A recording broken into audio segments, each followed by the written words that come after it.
Amazing. Well, I'm so excited, Lyrik, to have you here and to chat about something that I think is very unique and is going to be an interesting conversation for just in general, anyone who's looking to think a little bit outside of the box of what they do and how they can package it into a product and offer it out into the world. Before we get into all that, do you want to just give a little introduction as to who you are and what you do? Yeah, totally. I'm so excited for this episode. Like I told you, it's such a treat for me to come on and talk about the building of our business because it's not something I get to do very often. I am Lyrik Fryer. I'm the co-founder of WorkPlay Branding. We are a visual marketing company, which means we create visual campaigns for entrepreneurs on a quarterly basis through our methodology. And so our methodology is very simple. We plan your visual campaigns based off of your marketing. We create your visual campaigns, so we'll actually come to you. We have scaled our team to every major US city, Canada, Europe, and Australia. We will create that content, which allows you to get really creative with the content because, again, we've pretty much scaled our team to be everywhere for you. And then we launch it. So we help you launch it on social media, making sure you're actually using the visual content that you create. I hear it all the time where you do this big photo shoot, but then you don't use the content, you sit on it for months. We want to make sure that we actually help you implement the content into your marketing to make it effective. And we do that every single quarter. So we repeat the same 3 phases: plan, create, launch. And then it just becomes just a tool in your business on a yearly basis. I also love that because from moment to moment, I mean, your branding probably isn't going to change so much that it's like drastically different, but you can be a different human from quarter to quarter to quarter. So between now and the end of the year, like it's nice to just have, how does this feel in the moment, even just to have seasonal content in that way? Oh, totally. It creates a lot of flexibility for the Yeah. entrepreneur going through, as well as accountability. So I think a lot of times we sit on ideas because we don't have the creative assets to actually create and get those ideas out. A lot of people who might identify as perfectionists that want everything to look nice before pushing it out, they love our process because they get that updated visual for whatever they're needing. Also, I mean, seasonally, everything is changing throughout the year. Your business changes throughout the year. You might have to pivot. That is all going to be triggers for new visuals to reinvigorate some of those pivot points that you have. And I think you've already driven home why this is going to be interesting for someone who's looking to think more outside of the box on how they can actually package what they do. Because how do you take photography and make, okay, we'll go worldwide and we're going to turn this into, it's such an interesting model to me. I'm really excited to chat about this. I'm going to sort of throw in a wrench right off the bat of, I like to start episodes with a streamlined question for everybody. Love it. And so I would love to know, how would you define how you show up as the visionary in your business? Oh, yes. I love this because it wasn't always like that, right? When you're building the vision and you're Right. building the business, a lot of times you're wearing all of the hats. We have gotten WorkPlay to the point where I think I co-founded this. We, as the CEOs, me and my business partner, we really do sit in the visionary seat. And so we've built the team to work with us in terms of what do we not want to do in the business. So we have gotten to the point where we don't do any kind of the delivery of the service, and that's all the team. That has really had to do with all of the systems that we built. So from the jump, from the get-go, Mhm. the inception of WorkPlay Branding, everything was documented. I don't care if it's like how to make a Google invite. I want you to do it a certain way so that when I delegate that off to you, I know that it's being done the way I would have done it. And so just taking it brick by brick with every single part of our process and service has allowed us then to say, okay, our team knows exactly how we would do it, exactly the way that we would do it. So I don't have to stress about being in the visionary seat and come back down into the day-to-day of the business because I know that it's all running the way that I would want it to be run through SOPs and systems. We could end the episode there. I cannot, like, if you are someone who's like, oh, systems, that's so boring. That's so, you do that stuff because it gives you the permission slip that you can't give yourself any other way to actually do what you want to do. Like, Mhm. I am vibrating. I'm so excited over hearing you say that because that's it. Like, I'm also thinking as you do it, like, was this your first rodeo? Did you know from experience that that's what you needed to do? Because who naturally knows to do that? So it's so funny, the evolution of WorkPlay branding and just my career in general. So this is, I guess you could say, my first real business. As I grew up, I was constantly wanting to create things. I was constantly wanting to sell things. So there's like the creation part, but then I was obsessed with this idea of exchanging a product or a service for money and then using that money as a resource in my own life. I just liked that whole evolution. So this idea of business was always such a passion for me. So it didn't necessarily matter what the business was. I was just interested in that mechanism. And so as I was growing up, I was trying different things.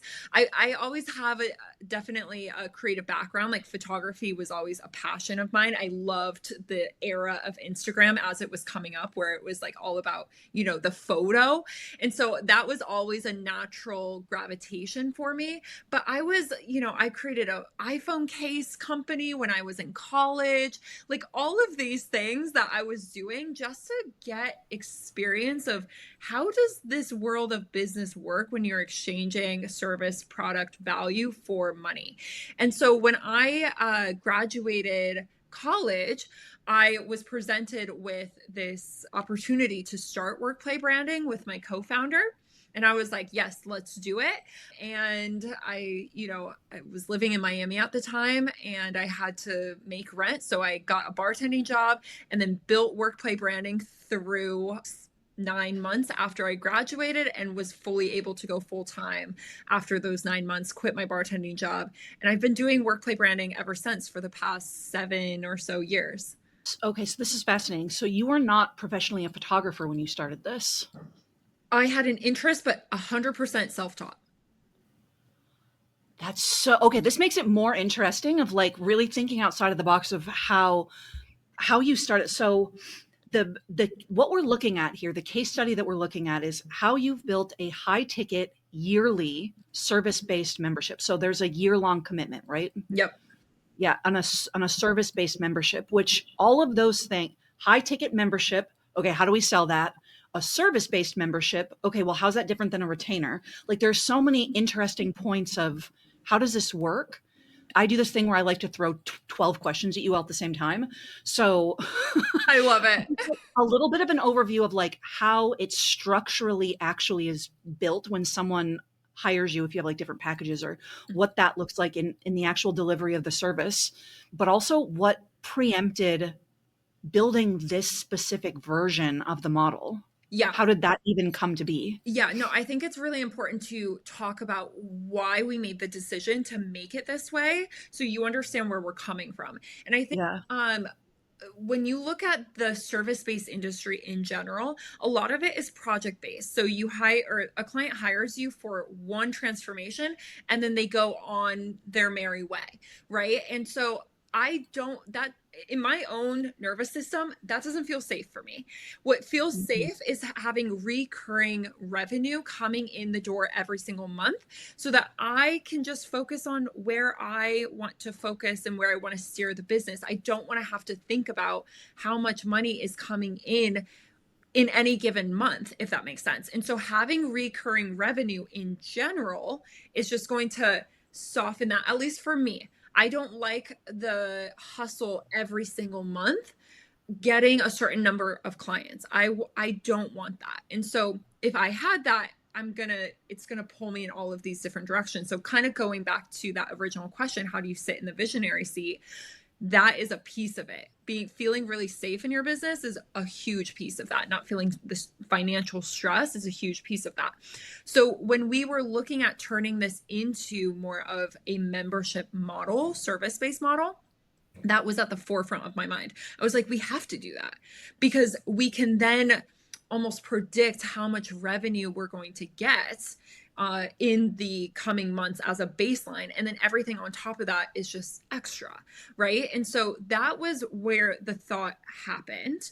And then I completely forgot your second question that you had layered on top of that. So that's where we started, and that's how we made the decision for membership model. But I forgot the other question. It makes a lot of sense. It's what is the actual structure? Like, what are they signing on for when they start to work with you? But I think that's a really important point to make around like recurring MRR, not master resale rights as in MRR, but monthly recurring revenue is so wildly helpful. And I think that's the big question with a service provider is, well, how do I start building MRR if I'm not moving into coaching, which I work with a lot of service providers, they don't want to. Yes. So, and that's really smart the way that you did it and why you did it, nervous system regulation all day. What is the actual structure? Yes. Okay. So perfect segue into what are they signing on for? So like you, I'm a big component, I'm very, I just have the point of view that you should have a methodology, because if you have a methodology and you have a signature offer, then you're really just focused on one transformation. And then when you look at your one transformation that you're getting your client, how do you repeat that? How do you make that almost ingrained in their workflow of their business? Because it's got to be repeatable, and it's got to be creating a transformation every single time you repeat it. So that's going to look different for all sorts of different types of businesses. But what it looks like for WorkPlay Branding is our 3 phases: plan, create, launch. In the plan phase, we look at where the business is right now in their marketing. So how do we create a visual that is for their marketing right now? Not for the full year, not for like the next 6 months, for right now. And we're just focused on creating a transformation in the next 3 months. They're locked in to the full year, but I don't want to look at the full year. That's not where our transformation is. That doesn't happen in one photo shoot with us. That happens over the course of 4. And so for each one, what are we focused on in terms of transformation with their marketing and their visuals for that quarter? And that helps them almost compartmentalize the entire year and not be so caught up in the big vision, but what are they focused on right now? And then it just becomes a system in their business. So if you can find a transformation that can have a repeatable transformation in your clients' businesses, that's what I would scale as a membership model for your service-based business to make it make sense. Yeah. What are they getting each quarter? Every single quarter, let's just go through the phases so everyone's clear. In the plan phase, we're really working one-on-one with a creative director, and their job is to essentially focus in on 1 marketing project, 1 to 3 marketing projects that you're doing in that quarter. So let's just say that you're launching a lead magnet. What our philosophy is we want to brand the lead magnet with specific visuals for that lead magnet. That lead magnet probably has its own mini transformation that you're helping someone through, right? And so we want to create visuals that have bridges to those mini transformations for that lead magnet. And so traditionally, when you're planning a photo shoot, you're probably thinking about the more general terms of your brand. We don't want that. We want to go straight into the marketing project, brand that, and then that's what you use those visuals for on the different platforms and the different. And so that planning phase is really, really important.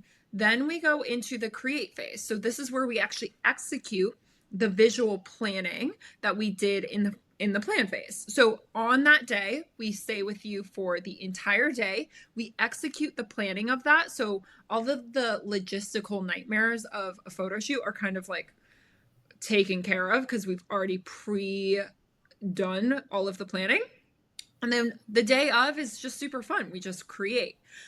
Once that's done, we deliver that content, but then we also help you launch it. So we help push that lead magnet content out on your socials. And then we do it again every single quarter.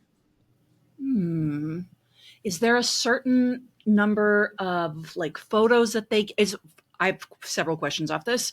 Is the creative director the same person as their photographer? And then like how many, because I think you also do video. I don't know if that's separate. How many images are they typically getting?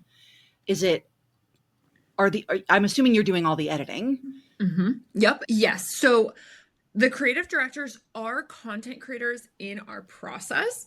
So you could have the same content creator as your creative director, and you actually throughout our process get to choose who you want. So if you're like, oh, I worked with Brandon, I had such a good experience, you can request him again. You can schedule on his creative direction schedule again. So there's a lot of choice in there. So you get to have almost like pick your WorkPlay team that you want to work with, which I think is helpful when you're working in a creative space, to be with people that you feel really comfortable with and that really understand you.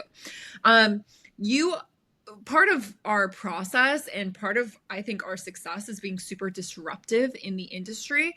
And so some of the things that you see in the industry where photographers only allow you to have certain amount of photos. We don't do that. We give you everything that was shot, so you have your pick.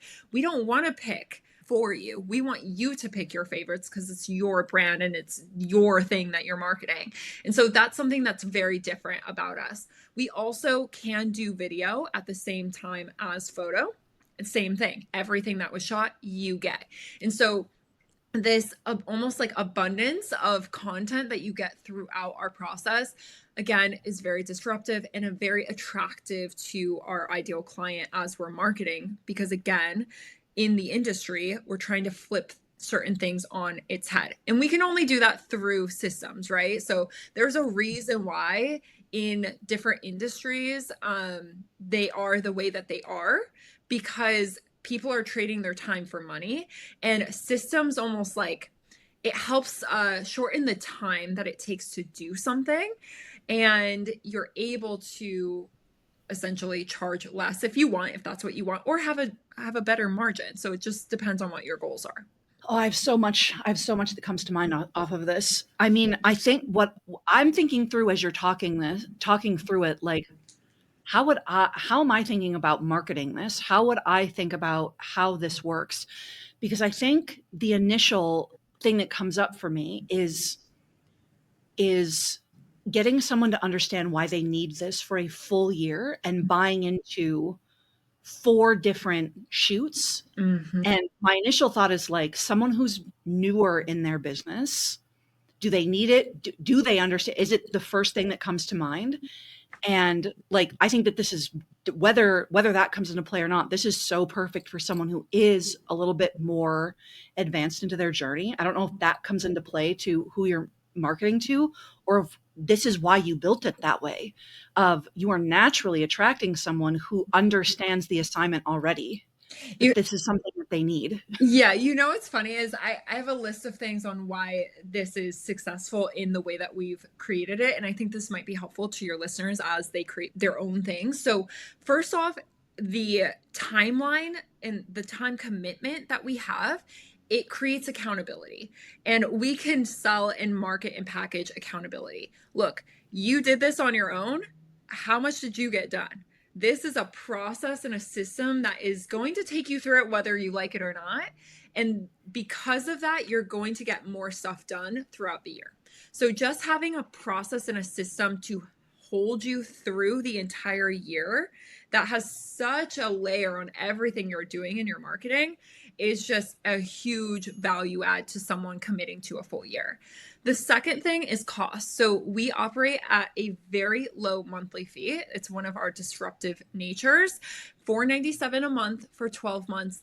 It includes everything that I've talked about up until this point. So you're getting the planning, you're getting your own creative director, you're getting your own content creator that is coming to you, spending a whole day with you. You're getting a social media scheduler to schedule all of this out for you.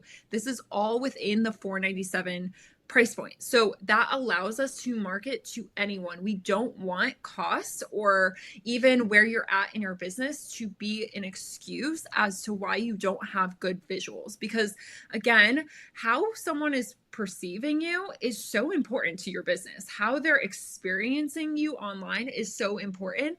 And it's unfortunate that visuals cost so much. It costs so much to look so good online. And we don't want that to be a factor. So just right off the bat, between accountability and costs, we're kind of eliminating objections.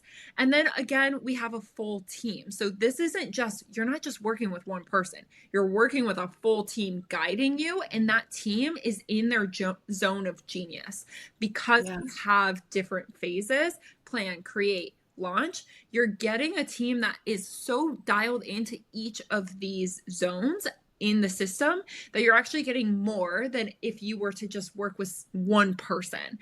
And then I would just say the visuals are a catalyst to a lot of different things. So whether you're a beginner and you need visuals for all of the funnels that you're creating and all of the websites that you're launching, or you're a seasoned professional that has a lot of different marketing objectives every single quarter, these visuals are a catalyst to all of those things. And I can talk as we just learned, we can talk all day on why the visuals are actually very, very important. When you started this, what is your role now? And you have a co-founder, you have co-CEO, you said. What are each of your roles now versus what were they then as you were how long ago did you start this? About 7 years ago. 7 years ago.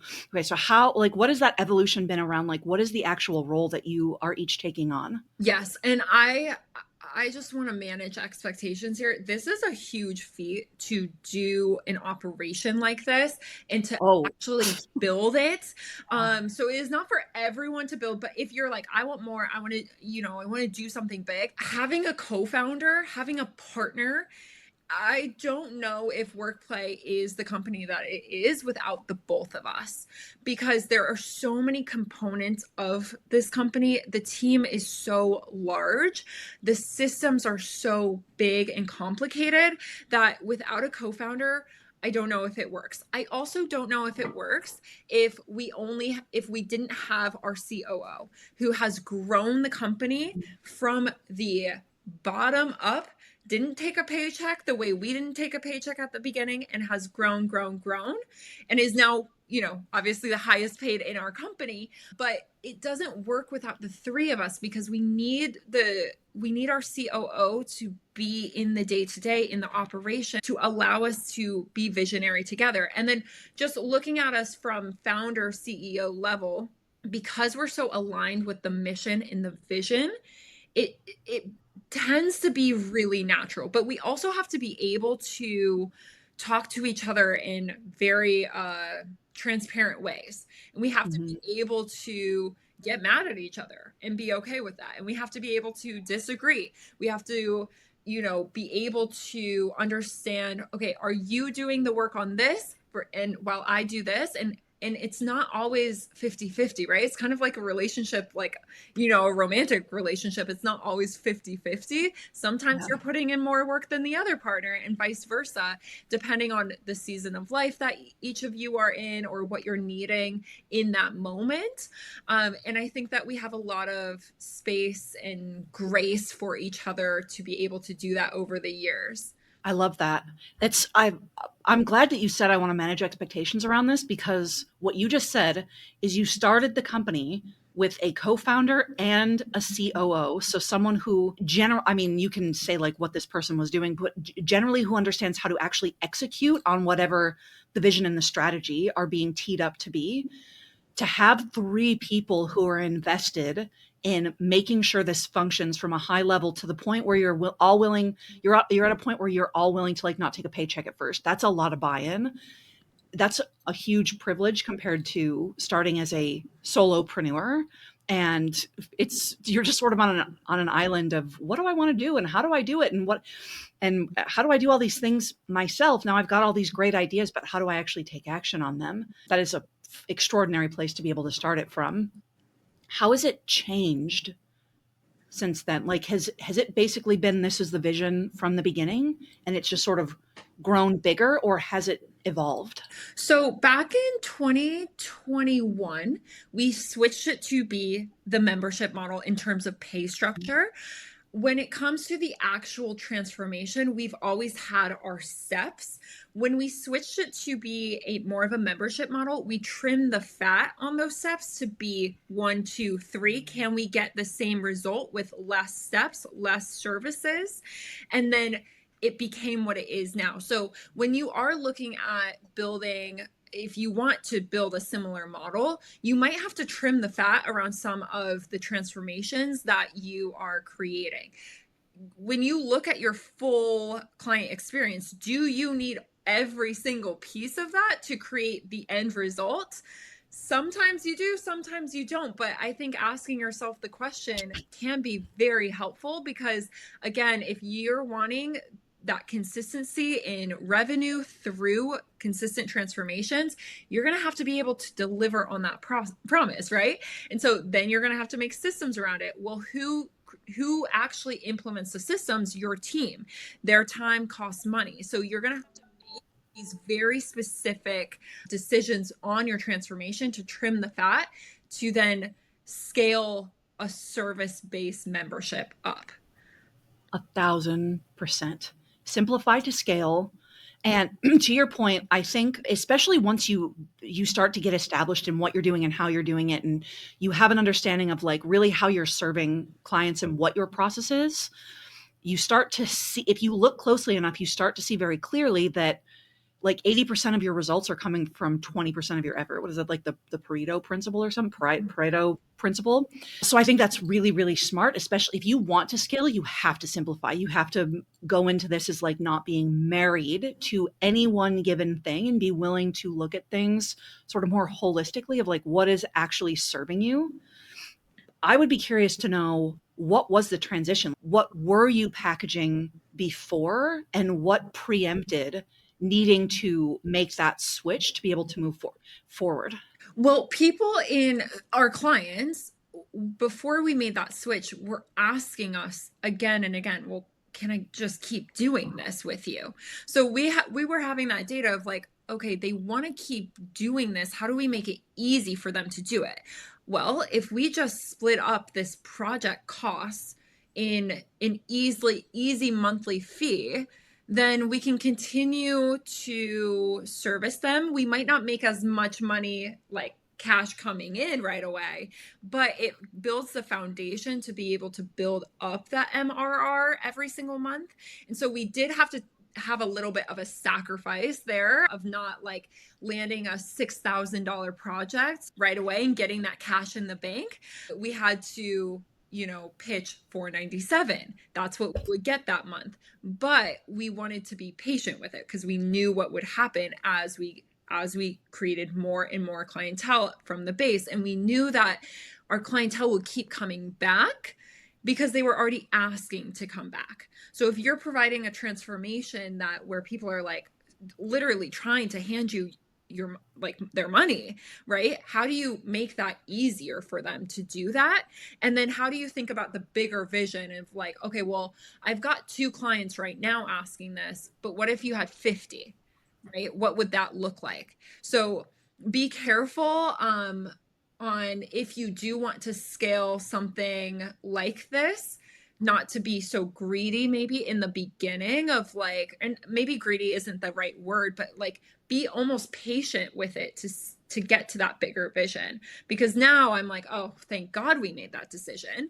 But I can see, if you're used to getting these high injections of cash, why that might be a little scary to then only get $497 from a client rather than $6,000 right away. I mean, it's definitely a trade-off, but to have that recurring revenue is such a cozy place. Mm-hmm. To be. What I'm really interested by, so you said the initial projects were $6,000, Mm-hmm. but then you went to doing 4 projects per year for $6,000. Mm-hmm. Because the full year, 500 times 12 is 6,000 for the year. Yes. And you said there's a little bit of sacrifice on like what you're bringing in, but I'm fascinated by this because as we talked about, I love the bedazzling way of keeping clients around retention, and referrals are huge to profit margin. So I don't know if you know the numbers on this of going from delivering one service for 6,000 to delivering essentially four services for 6,000. How did that work? Because retention is what is there's a Harvard there was a Harvard business study that said like it costs between 5 and 25 times as much to acquire a client than it does to retain one. So like those numbers, that maths based on what you're saying, do you know how your profit margins shifted to be able to support being able to deliver so much more for so much less? Okay, so this is so funny because I think in the early days, we weren't thinking about that. And I think part of that, we got lucky in terms of the idea panning out to be profitable. I'm going to be completely transparent. At the beginning, we were not thinking about that. Now we see all of the margins and we understand that, okay, here's the margin that we're sitting at. This is what this business does. And it's still very, very profitable. Even if we were to lower the price by $100, $200, we can still be profitable. And so we understand those thresholds based off of our numbers now, but at the time we did not. So what made this able to even happen is that we were delivering the service. So we didn't place almost like we were okay with overworking ourselves to get up the client base to a volume at which we could then hire someone else. And then we could actually pinpoint what the margin could be based off of what we pay them versus what we're getting on a quarterly basis. So at the beginning, we didn't really know, but now we do know. But it was only because we didn't place a monetary value on our time at the beginning. We were just building. We wanted to get it up to a certain number of client base, and we kind of dealt with problems as we went. At a certain point, I was doing 7 photo shoots a week. That's every single day. I remember I was like, oh my gosh, we got to get someone in here. And it was just right at that threshold where it's like, oh, it would still be profitable if we hired someone to do even maybe like 2 of these. So we built on top of that. This company operates on volume. So there are thresholds that we need to hit based off of clientele and how many people are in our process.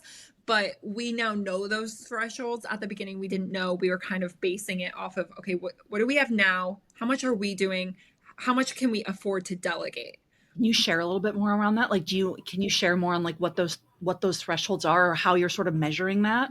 Yeah. So I look at, the operational margin. I want to be operating at a 50% operational margin at all times. Like I don't want to go over that because then we go into the profitability and how much we can invest back into the business, all of these things. So I keep a really tight ship on the operational costs. And so can you define like what are your operational costs?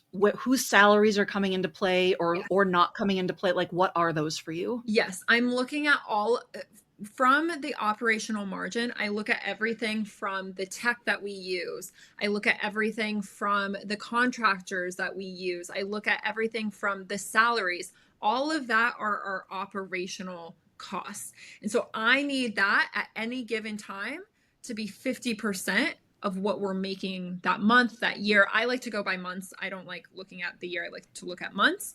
And so I don't want the operational costs to go above that. So that's making, certain decisions throughout the month in terms of investing in the business, saying we can do things, giving people raises, all of these things. I'm looking at the full operational costs of those decisions.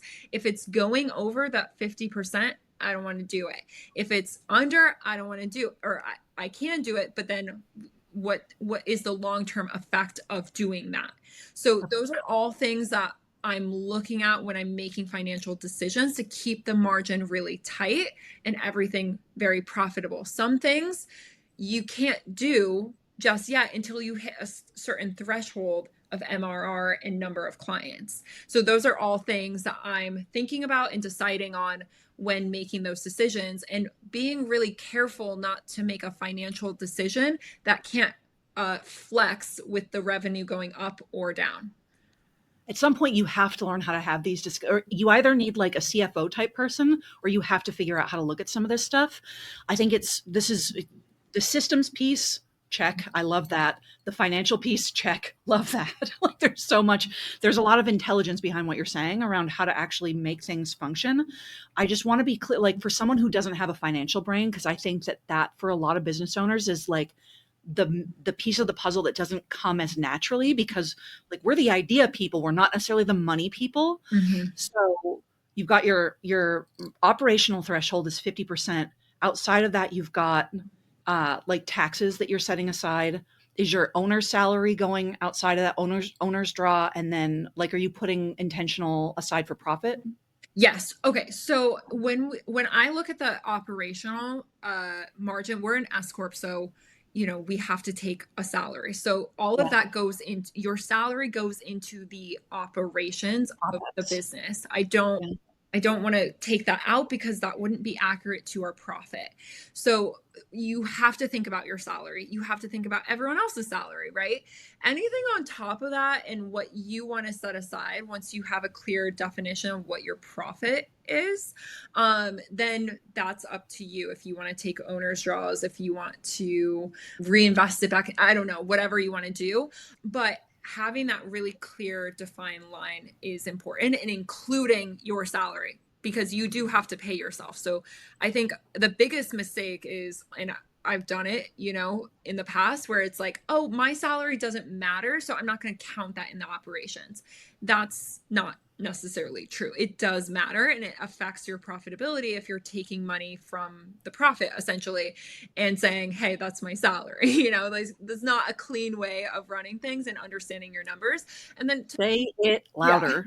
Yeah. Exactly. And then I would just say, you can hire out a CFO, but what I have learned is that you need to have a fundamental understanding of this. So go and learn that and figure out your own way. I get it. I'm a creative person. I'm not first and foremost a logical person. I'm more of a creative person. So numbers are not my favorite thing to look at, but how can you get creative with your own framework of understanding the numbers? I like to put my operational costs into categories and place percentages on them that help me budget how much I can spend on that category. And that keeps me within the 50% operational margin, but then allows me to have creative freedom on what I spend within the category. That's how I like to do it. That's not maybe the best advice, financial advice. That might not be how a CFO looks at it, but you do have to figure out your own way of interpreting your own numbers, I think, before you hire that out, because as soon as you delegate it, then what happens is they come, they give you their expertise, but the financials are so important to your decision making that they might be only looking at it from one point of view, and you as the founder, you're the visionary. So you have to look at it from different points of view. You have to look at it from different points of your vision. And in order to do that, you have to understand it. So I like to just tread lightly with like, don't put your head in the sand, learn it, figure out your own way of interpreting it, then delegate it out. I absolutely love that. I feel like I led us down a path of like, we're sort of going on a tangent here on this, because this is not necessarily like, how did you build this? But I think to get to where you have gotten in the way you've gotten there, I think knowing this is really crucial. So I cut you off from your initial, I don't even know if you remember what we were talking about, where you were going with that, but sort of that idea of like, what was the catalyst for making this change? And like, you were doing you yourself, you were getting behind the camera and shooting seven projects a week.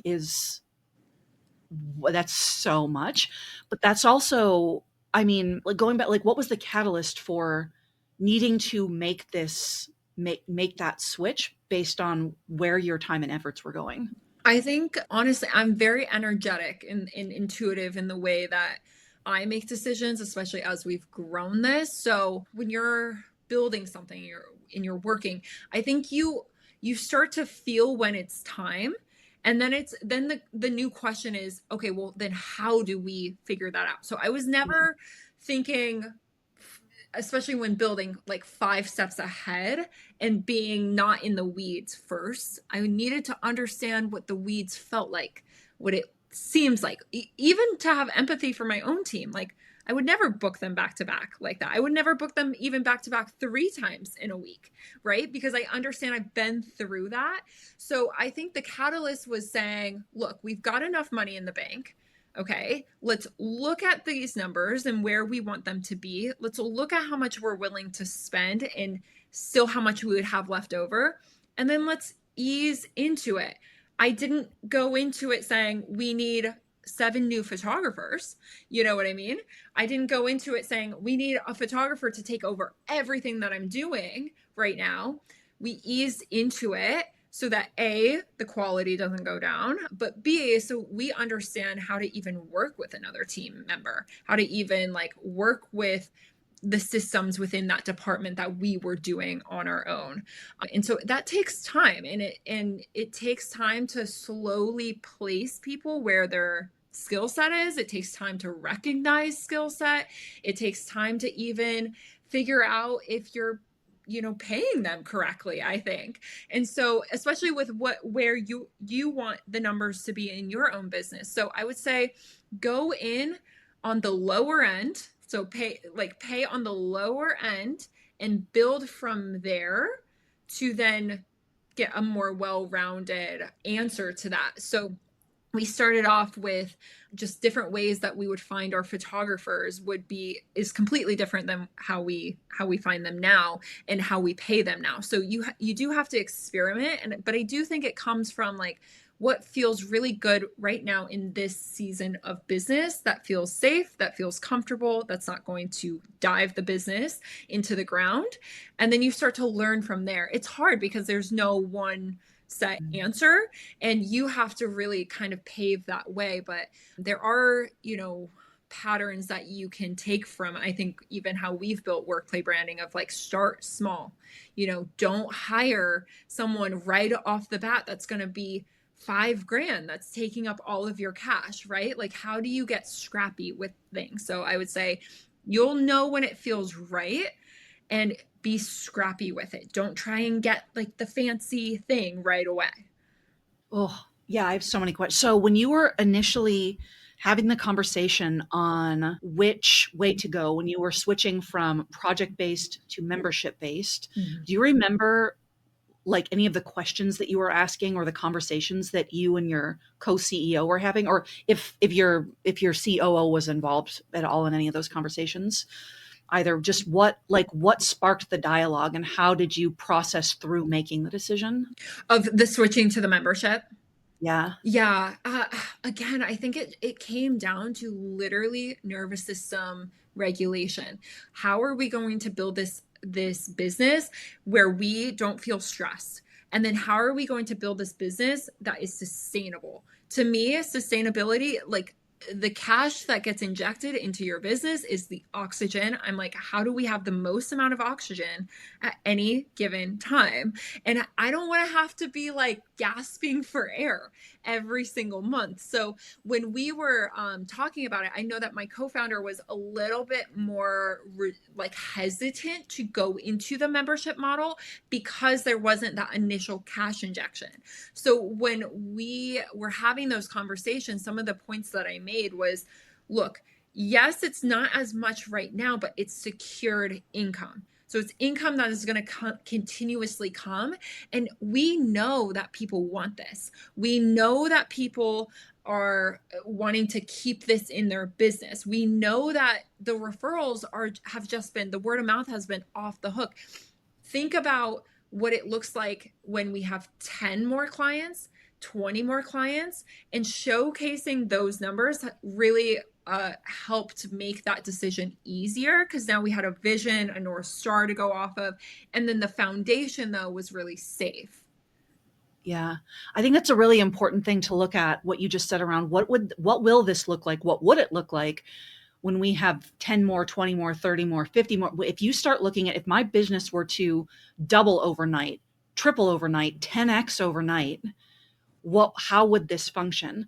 Because I think a lot of people look at, well, if I can just grow my business, if I can just get more clients, if I can just get more, it's going to make this easier because there will be more money, but you're also multiplying everything else. That's where the systems come in. Like if you look at your system, and this is actually an exercise I do with myself that is very helpful. If you look at your target goal, let's just say your target MRR is $50,000 a month, and that requires 10 new clients. Let's just say that, just to keep it easy. What I would do is I would 3x that goal. So 3x the number of clients that are needed to hit that goal. So that would be 30 more clients. And that would be 3x the revenue as well, obviously. Mm-hmm. But when you look at, okay, 30 people coming through my systems, will they break? So 3xing the goal is really a helpful, almost like indicator of how scalable your current systems are. And so when you look at, I'm not focused on 10 more clients coming through, I'm focused on 30 more clients through, and you create systems that allow that amount of people to come through. I would say in one day, can your systems handle 30 more clients in one day? And if they can't, then you have to ask yourself different questions. You have to get more creative with how your client experience is, because if you can't handle 30 more clients, you're not going to get to that revenue goal, right? You're going to cap out at 10. You're going to be at full capacity, which is something you never want to be at when you're a service provider. And your systems are going to start breaking because you're at full capacity. So you always want to be working with systems in your business that can handle 3x what you have now. I love that process. I want to restate that what you just said back to see if I'm processing it correctly, and to give anyone who's listening to this, like, these are the steps to take. So looking at, what is your monthly revenue goal? How many clients do you need in order to achieve that revenue goal? And then multiply it by 3 and look at where are the holes, where are the gaps, where are things going to start to break? Where's it going to take too much of your time, energy, attention? And how can you support at that capacity? Did I hear that correctly? 100%. And then you also have to start thinking, well, do I have enough team members? Are they paid in a structure that allows that to flex with the amount of clientele coming in? Are the margins still correct when you add on more team members? These are all questions that you should be asking with these bigger numbers before they happen. And so that way you don't have to make mistakes as you scale, because you're operating and assuming that the business is already there, and you're creating the systems, you're creating the team to be able to service that many people. So those are all of the things you need to think about. And again, then it comes back to the margins, the financials of the team and capacity, because they're all so interconnected when you're providing a service. You have to get your team margin very clear, and it's got to be within your operational margin. You can't ignore that. But then how do you structure that pay structure to be able to flex with the amount of revenue that comes in or goes down? Because that can also happen too. Are you paying as contractors or employees? It depends on the position. We have a little bit of both in our business. But what I can say is that everyone is performance-based, which helps us flex with the revenue and scaling. So everyone is centered around KPIs that reflect their performance, allows them to do more or do less. Outside of your photographers, who's on your team? We have so many back-end team members. Basically, we've got team to support every single part of our process. And so we're really, think about all of the things that go into it. We've got creative directors, we've got content creators, we've got social media managers, all of those people that help create the full experience based off of the methodology. Are your creative directors project managing from start to finish? Is there one person who manages, like, this is your client project, this is from step 1, 2, 3 all the way through? Well, when they're performance-based, they manage themselves. because everything's tied to their performance. Oh, that's a whole different podcast episode. Yeah. And Managing a team. and a whole different episode around hiring and making sure you're hiring based off of a personality that can handle that. It is a whole separate episode that I would love to have. How much did your team switch in making that? Was it essentially the same team, but more of them or more streamlined? Or did you have to bring on different positions in order to sustain project-based to membership-based? The positions have relatively stayed very similar throughout the process of scaling. As far as adding new positions, not really. You know, our COO has had an evolution of different hats that she wears. So I would say her position has really changed over the years. But in terms of how we've hired based off of our process and based off of strengths, not necessarily. They haven't changed really at all. And that really goes to show it's like, the methodology is very foundational. It can go into any business and you can have a transformation, which again was very strategic. We don't necessarily niche down to a certain type of entrepreneur or even a certain industry within, you know, the business world. So that has helped us not have to like create new positions or, you know, the way that we train is very proprietary to that methodology as well. So that is all. And again, it goes back to systems, right? And so having a really clear hiring pathway in a way that's, again, all on the same trajectory as your scaling path is very helpful, because as you take on more clients, you're going to need a streamline of leads to help create these transformations, right? And so those are all things I think once the business was more mature, those are all things from a CEO level that we look at to streamline to make the scaling easier, more fluid.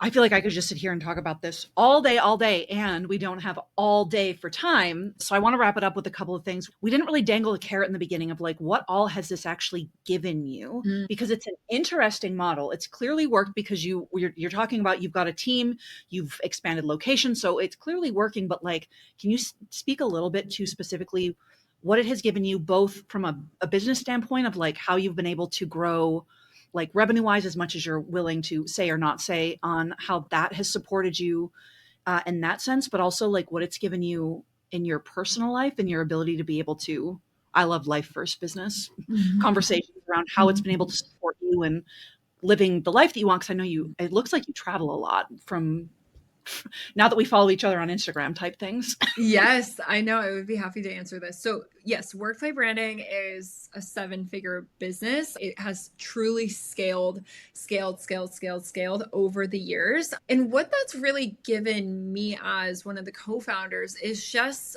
almost confidence in my own ideas. I haven't really taken a lot of advice from business coaches at all. And so it's just from doing it over and over and over again and testing and just being okay to fail. Like we failed so many times throughout this process to get to where we're at. It's been able to, I have so much confidence in so many other areas of my life. So just from that baseline, 100%. I mean, I've been building this over my 20s. So just that trajectory from early 20s to late 20s, definitely just more confidence in general. But that confidence then creates a lot of just almost trust in yourself. So it's less stressful. I understand I can give myself the space to think about things and then trust that that is going to be the right thing. So it's not so frantic, right, in my life. And that might be going even deeper than you even want. But I just think that that is the fabric to everything else that I want to do. So I can travel. I can more or less go where I want. That freedom to do what I want at any given time is helpful. And also the business, the way that it's structured, I don't have to be like at my desk every day. I'm at my desk every day because I want to be, but not because I have to be to make money. Yeah. Are you Gen Z?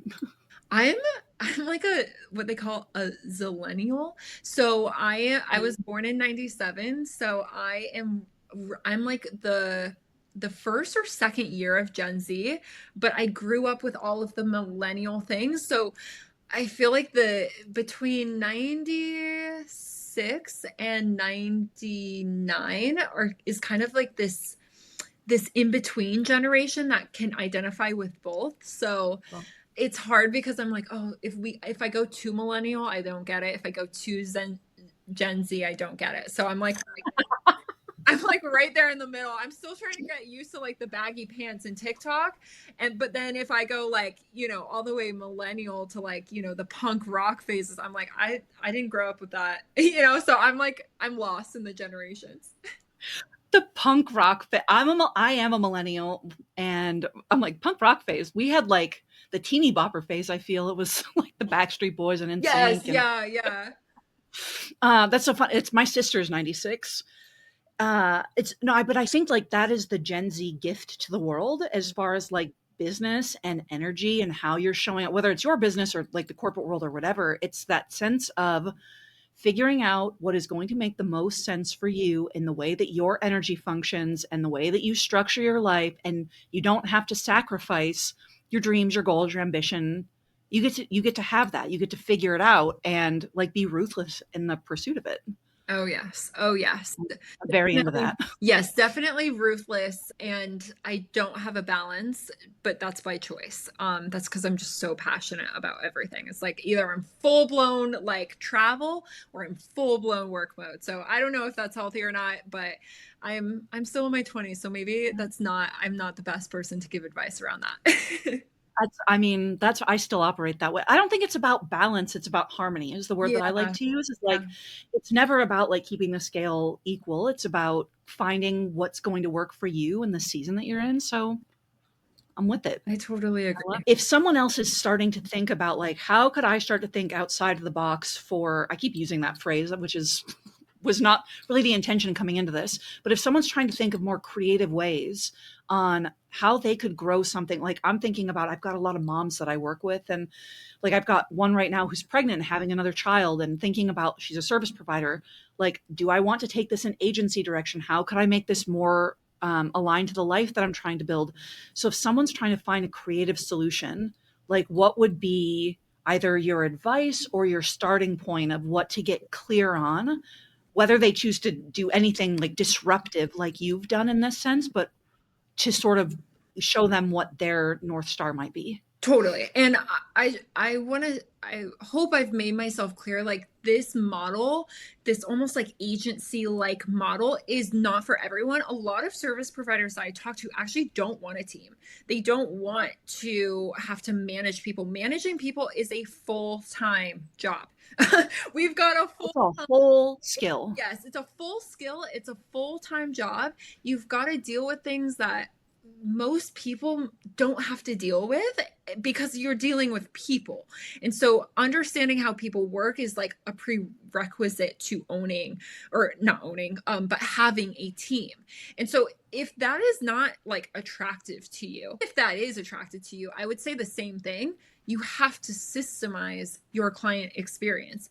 Every single part of your client experience, if that can be systemized and then you just inject yourself where you need your creative genius or your zone of genius to come into the client transformation, great. But then everything else should be automated, systemized, or supported by even just one team member. I do think that's important, but that should be all systemized so that you don't have to think about the next step. And so if you're going into a season where you don't want to have to sit at your desk every single day, you have to have systems, and you have to build them the right way. And I'm talking the most minute systems, like creating a calendar event.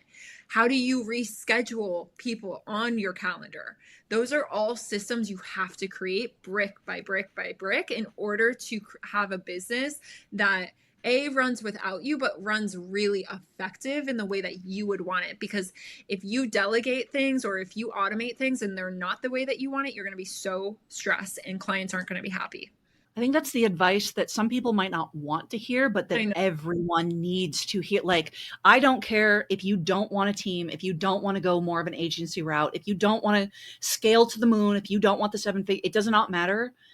Having this in place if for no other reason than your clients deserve it, because it's going to make you more effective in being able to deliver on whatever you're doing, but for your life and for your family, like it's going to make everything so much easier. It's like it's the most unsexy thing to talk about, but like time tracking, understand where you're spending your time, understand where your time, energy, and efforts are going so that you can utilize, those are all resources, utilize your resources better.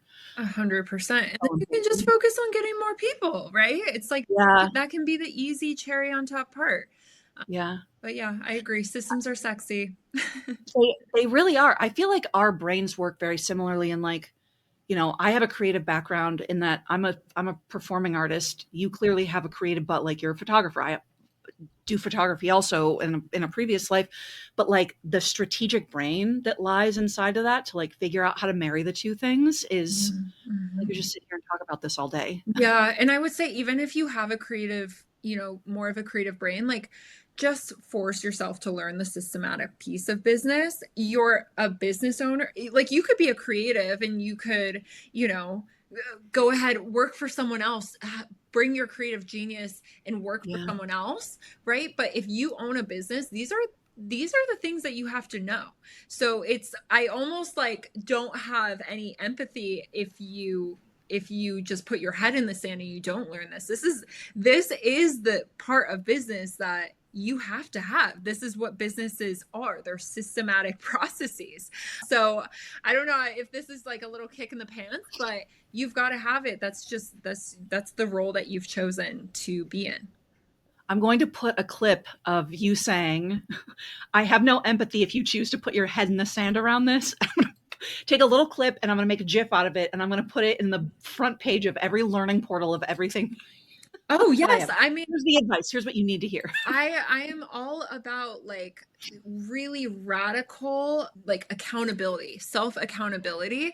And if you are sitting here like, I am just overworked, well, what are you doing that allows you to be overworked? My advice is that you probably don't have systems around your time and your process and your services, but what are you doing to create that in your reality? And a lot of times, if you just ask yourself that, then you already know the answer. But now we have a part 3. So that's also a whole different conversation. But yeah, anywhere you feel frustration in your business is probably because you lack a system. Oh, yes. When I say probably, I mean it's because you do. 100%. And a lot of times, like you have to give yourself space to think about, well, what does the system entail? What does it need to be? That's the strategy work. But yeah, it all comes down to the system that you have in place and how are you operating within that system. And then once you have it, that gives you the space to dream, which is what you want to do. Totally. More capacity, more money, you name it. Amazing. Well, to sort of wrap this up, is there anything that you feel like you want to add to, like, that we didn't, I know we've sort of gone all over the world, that someone needs to know about what you're doing, or if someone is interested in this model, what they should know? Honestly, I feel like I've given so much. There was a lot. It's hard for me to think of one other thing because, again, it all kind of comes down, if you really look at it, of everything that we talked about is understanding your business in such a minute way. Don't be afraid to be in the weeds so that you can get out of the weeds. Don't be afraid to be in the weeds so that you can create a system for the weeds so that you can get out of the weeds, right? And so I think people get scared of doing too much, of burning out, right? But a lot of times we're just misplacing our perspective around like the phase that we're in. If you're in a building phase, yeah, you're going to be working every single day because you have to you're trying to figure out the formula. And then once you figure out the formula, then you can create the system for it. So don't be afraid of the work that it takes to build something and then build it right through systems. I love it. I absolutely love it. Where can people find you? I'm going to go ahead and say, if anyone's looking for new brand photography and to get serious about like, how can you actually do this in a way that's going to support you through whatever you're doing over the next year, like go take a look at WorkPlay, because it's a beyond just being a really interesting model from like a business perspective, it's such a supportive model in a way that, like, if you're not thinking about what this can do for you as a business owner, as someone who, we just had a whole conversation on this earlier on your podcast around how important visuals are to making your funnel and your sales systems actually effective for you, then I'll plug that. Go check Lyrik's company out, WorkPlay. But where can people find you? Yes, I love it. Well, you can always find me in the DMs at WorkPlay Branding. But if you want to connect with me on the personal side, any kind of businessy side behind the scenes, you can follow my personal account, Lyrik, Lyrik .Fryer, Fryer. And DM me. I answer all of my DMs. I love nerding out about systems, business on my personal account. And of course, if you have questions about visuals and visual campaigns, go head over to at WorkPlay Branding. And if you guys are ever wanting to kind of chat through what your visual marketing strategy could look like for your business, what, different ideas for that, definitely hop on a call with us. We'll leave a link in the show notes below for Adrian. And yeah, chat with us. They're usually 30-minute calls, and we really get outlined of what are your 4 main visual campaigns going to be, what's your marketing strategy going into the year. So the calls are a lot of fun. Fun. Yeah, we'll link all of that below. And this was so fun. Thank you for coming and chatting on like behind the scenes of how you built this. Super interesting. Thank you so much for having me.